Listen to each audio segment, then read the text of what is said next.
Okay, imagine this. You wake up one morning and things have gone, well, seriously sideways, like really bad. Hmm. And you get just one phone call. Only one. Who are you calling? And maybe more importantly, why them? That's a powerful starting point, isn't it? That gut reaction. Who springs to mind in that absolute crisis moment? Exactly. And that feeling, that reason you chose that person, that's kind of our gateway into today's topic. High agency. Right. It's this quality. It's hard to pin down sometimes, but you definitely know it when you see it. Yeah, absolutely. We're diving deep into this concept today, drawing heavily from the work of George Mack, specifically his writing on highagency.com. He really explores this idea of people who just make things happen. He uses this really stark thought experiment too, doesn't he? Like imagine being stuck in a third world jail cell. Yeah. Who could you call who you genuinely believe could get you out? Not just sympathize, but actually do something. That ability, that proactive force, that's the core of high agency. So for you listening, our mission today as learner is to really unpack this idea. Mm-hmm. It feels pretty crucial for navigating, well, everything these days. We want to look at what it's made of, how you can spot people who have it, and importantly, how you might cultivate a bit more of it yourself, all without, drowning you in jargon. Right. And going back to that first scenario, the phone call. Why that person? What qualities make them the one? Mack talks about this kind of spark or maybe a je ne sais quoi. It's almost an aura of capability. Yeah, it's this underlying belief they have, isn't it, that they can actually influence the outcome. Exactly. There's this great visual Mack uses describing a meme. Picture a wall, Right. A big obstacle, Right. and you've got a group of people on one side Yeah. just staring at it, maybe complaining about it, helpless, sort of. Mm-hmm. But then there's one person who's not staring. They're grabbing wood, nails, whatever, and they're building a ladder to get over it. Ah, yes. That perfectly captures that proactive problem-solving element. Not just seeing the problem, but immediately thinking, okay, how do we get past this? That's the essence of it. Yeah. And he gives a real-world example, too. High agency in a moment. August Landmesser. The man who refused the Nazi salute. Yes. In that sea of conformity, that one act of defiance against immense pressure, against the crowd, against authority, that speaks volumes. It really does. It shows that internal compass, that willingness to act on conviction, even when it's incredibly difficult. And then the flip side, the low agency in a moment example he uses is, well, kind of funny, but also quite revealing. The suitcases. Yeah. Putting a man on the moon, this monumental achievement, right? Before anyone really thought to put wheels on suitcases. It seems bizarre in hindsight, doesn't it? Totally. For decades, people just lug these heavy things around. Why? Yeah. Because, well, everyone else carries their suitcases. That passive acceptance, just accepting the friction because it's the norm. That's classic low agency thinking. It's just the way things are done. High agency folks look at that and go, wait, why is it done this way? Could this be easier? So true. Okay, so if we want to get better at spotting these high agency individuals, what should we be looking for? Mack gives us some clues, some characteristics. He does. Let's run through a few. First one is maybe a bit surprising. Weird teenage hobbies. Right. Not just, playing sports or whatever was popular. Something genuinely niche or unconventional for that age. Why is that significant? Well, think about adolescence. There's huge pressure to fit in, right? Oh, yeah. So someone who actively pursues something weird back then is already showing they can resist social pressure. They're following their own curiosity, not just the crowd. That independence often carries through. Makes sense. They're tuning into their own signal early on. Okay, next. Treadmill energy. Like this one. Me too. It's about the effect they have on you. You talk to them, maybe you're feeling a bit drained or stuck, and you leave the conversation feeling energized, like you could run through a wall. Their belief in doing things is somehow infectious. Yeah, you sort of get swept up in their field of possibility. Okay, another sign. You can never guess their opinion. This means they don't fit neatly into boxes. Their views aren't just a predictable package based on, say, their job or where they live. So, like, you might find a scientist who's also deeply into, I don't know, ancient poetry. Exactly. Or a business leader with really unconventional social views. Their opinions are forged through their own thinking, not adopted wholesale from a group. They've done the work. Yeah. Okay, how about immigrant mentality? This isn't necessarily about being an actual immigrant, though it often is. Yeah. It's more about that mindset, that Excellent. willingness to recognize This situation isn't working for me, and then taking the massive step to change it completely. Uprooting yourself, starting over in a new environment, maybe a new career path entirely. It takes real initiative and resilience. That ability to say, okay, time for a fundamental shift. Got it. Yeah. What about sending niche content? Ah, yes. In our world of viral trends and endless feeds, Right. these people tend to share things based on actual substance or deep interest, not just popularity. They might send you an obscure article or a deep-cut piece of music because they genuinely think you'll find it valuable. They're often early spotters of interesting things precisely because they aren't just looking at the mainstream. They're curators, not just amplifiers. Yeah. Okay, this next one sounds tricky. Mean to your face, nice behind your back. Yeah, it's counterintuitive, isn't it? The usual social lubricant is to be nice to someone's face, maybe less so when they're not around. Sure. High agency people might invert this. They might give you direct, honest, maybe even blunt feedback to your face because they value truth and actually want to help you improve. But behind your back, they're supportive, they defend you. It's about genuine support versus superficial niceness. Honesty over comfort. Okay. Yeah. And then quitting something of prestige. Yeah. That takes guts. Huge guts. Imagine walking away from that high-paying, high-status job. The lawyer becoming a potter, the banker starting an organic farm. They're overcoming inertia, societal expectations, maybe family pressure. They're defining success on their own terms, not just accepting the standard definition. High agency means you're not trapped by those golden handcuffs. Yeah, powerful. Okay, this one feels really central. They don't trust, they verify. Absolutely crucial. It's about resisting passive acceptance of information. Groupthink is the enemy here. So when they hear experts say, or studies show, their first thought is, which experts? Show me the study. They want to understand the foundation of the claim. They think from first principles. Especially now, with misinformation everywhere, this is vital. They question assumptions. They're active, critical thinkers, which leads nicely into the next one, self-taught learning machines. Yeah, these are the people who don't wait for permission to learn. If something sparks their curiosity, they just dive in. Think of like historical figures, Da Vinci, Tesla, driven by immense curiosity. They see a gap in their knowledge and proactively fill it. That intrinsic motivation. And the last characteristic Mack highlights, they question the question. This is about strategic thinking. Before jumping to solve a problem, they step back and ask, are we even solving the right problem? Ah, so ensuring the effort is pointed in the right direction from the start. Exactly. A brilliant solution to the wrong problem is, well, useless. They prioritize defining the challenge correctly. Okay, so those are some really useful markers. Now, thinking about this as a spectrum, we started with that third world jail cell idea. That's like the extreme end, right? Maximum agency needed. Totally. That's the ultimate test, almost. And if you gathered a room full of people you trust in that scenario, what they'd have in common isn't, optimism or pessimism in the simple sense. Right, it's something else.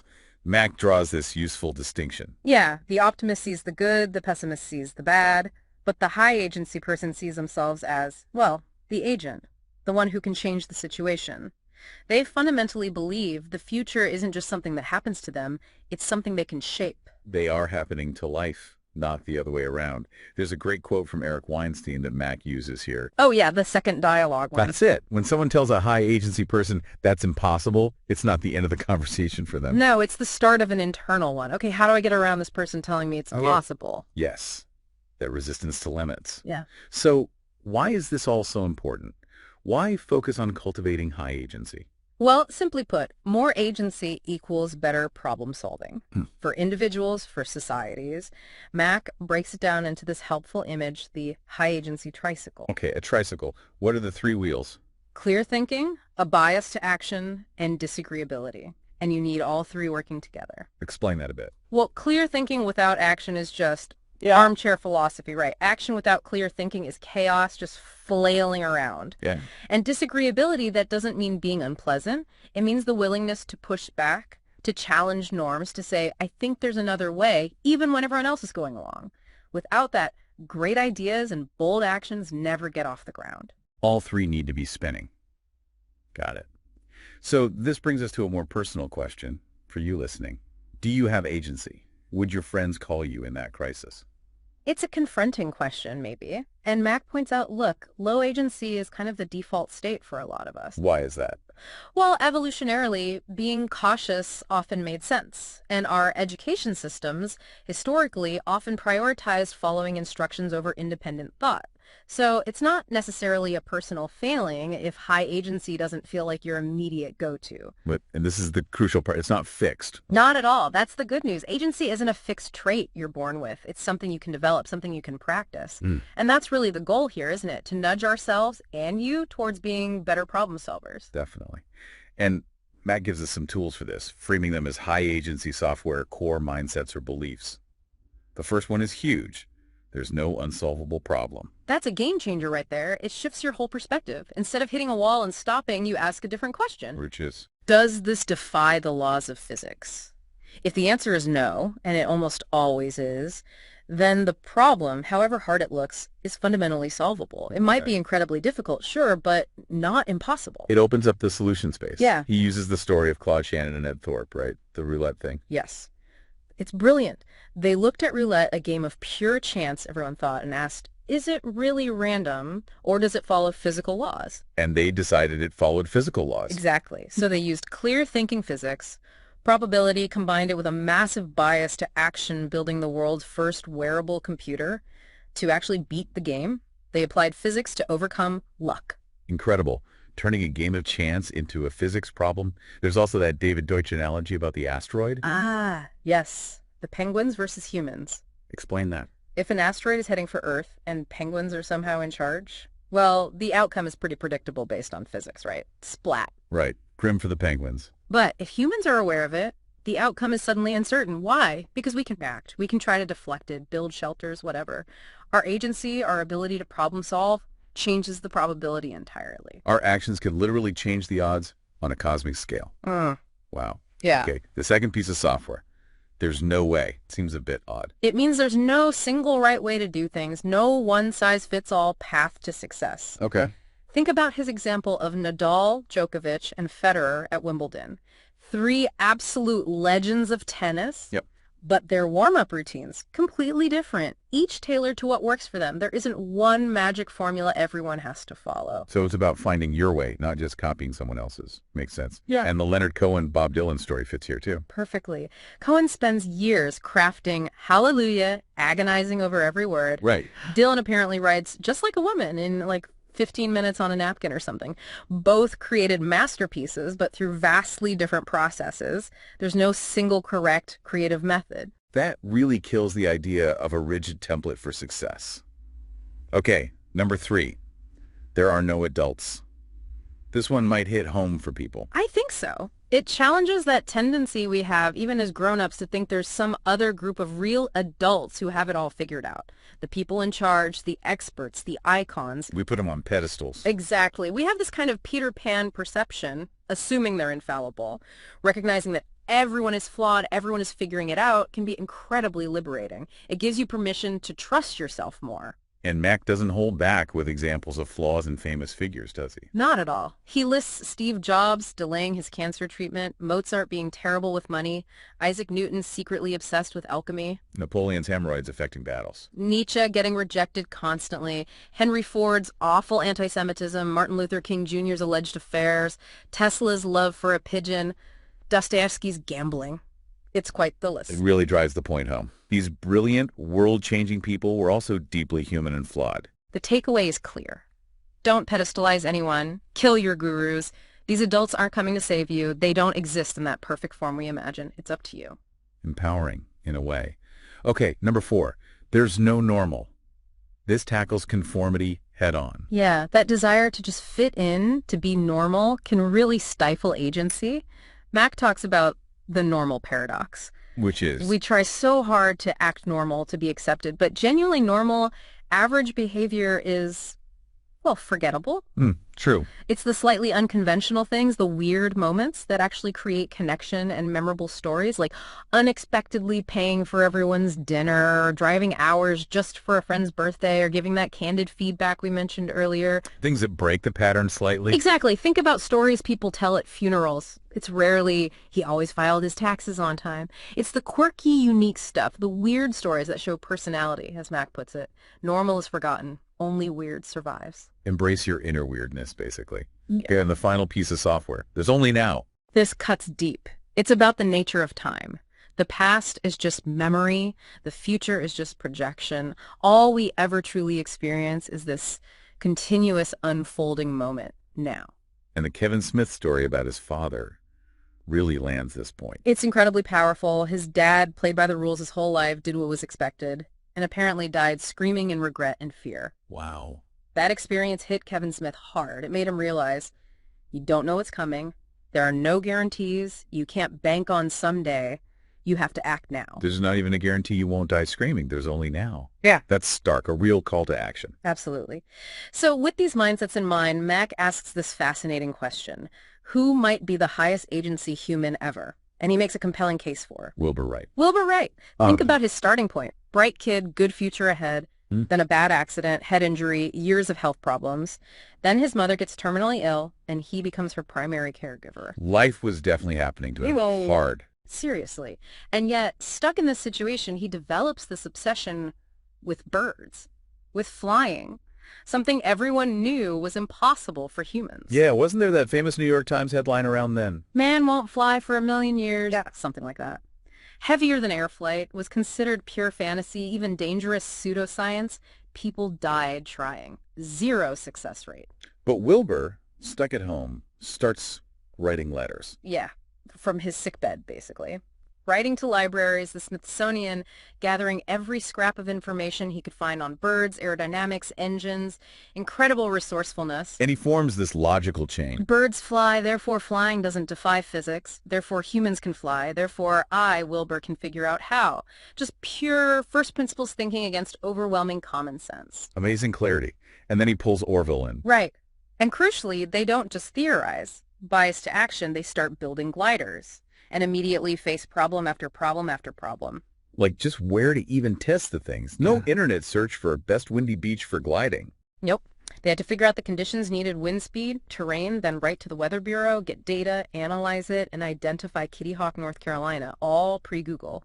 Then they had to figure out how to get there, having barely left Ohio. And when they get there, the locals think they're nuts. The 2 poor nuts, apparently, living in a shed, crashing these weird contraptions constantly. But they kept tackling the impossible, controlling the plane. They studied birds, figured out wing warping, built their own wind tunnel revolutionary, tested hundreds of wind shapes. The engine was too heavy. Existing engines wouldn't work, so they calculated what they needed and designed and built their own lightweight aluminum engine. Who does that?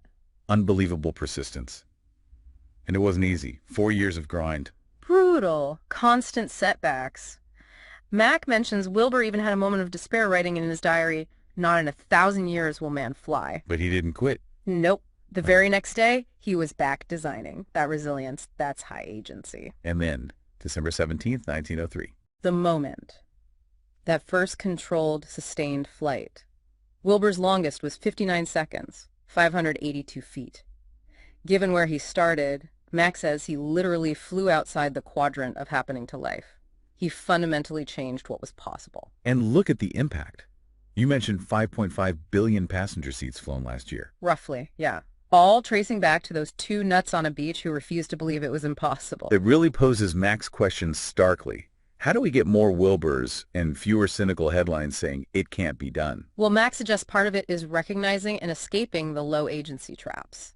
These are basically the flip side of that tricycle. So unclear thinking, inaction, and too much agreeability. Exactly. They manifest as these mental traps that keep us stuck. He outlines 5 main ones. Okay, let's touch on those briefly as we wrap up. What are they? First, the vague trap, never defining the problem clearly, just letting it swirl around vaguely in your head. The escape. Get it out, write it, draw it, say it, make it concrete. Right, stop the swirling. What's next? The mid-wit trap. This is thinking complexity equals intelligence, overcomplicating things. The fix. Ask. What's the absolute simplest action I could take? Start there. Resist the urge to make it fancy. Got it. Third. The attachment trap. Being so stuck on your old ways or beliefs you can't see new possibilities. The way out. Ask yourself, what if I had 10x the agency? What would I do then? Force yourself to think bigger. Challenge those ingrained assumptions. Fourth. The rumination trap. Getting paralyzed by endless what-ifs, just spinning your wheels mentally. The escape. Action. What's one tiny step I can take right now? Treat it like an experiment, not a final exam. Break the cycle with action. And the last one. The overwhelm trap. The task looks so huge you don't even start the solution. Break it down to the ridiculously small first step. What's level 1? Just do that. Build momentum. One tiny step at a time. So Mack doesn't just diagnose, he offers practical ways out and tools to build agency. Absolutely. He has this exercise, Turning Bullshit into Reality, which is about translating your values into actual concrete actions. Identify a value, list specific actions, pick one, break it down, and do the first micro step immediately. Creating real-world proof of agency. And he mentions other tools, too. Yeah, things like a high agency flow chart, a technique for collaboration he calls the Swedish House Mafia technique, the story raiser for decision making, choosing the path that makes a better story, and advice on asking for help effectively. Plus that great point about perspective. A changed perspective is worth 50 IQ points. Yeah. Like the guy parking his Rolls-Royce at the bank. Exactly. Yeah. Reframing the problem can unlock genius solutions. Okay, so we've covered a lot of ground here. What high agency is, how to spot it, the mindsets behind it, the incredible example of Wilbur Wright, and how to escape those low agency traps. And it's worth saying the full essays on highagency.com go even deeper into all of this, especially the traps and the practical tools. Lots more to explore there. Definitely worth checking out if this has sparked your interest. Yeah. It really provides actionable steps. For sure. Steps to actively build that agency muscle. So as we finish up, let's circle back to that final powerful mindset. There's only now. With everything we've discussed today, the question for you to ponder is this. What impossible problem, big or small, will you take the first tiny step towards solving today, right now? Think about your own power to shape things.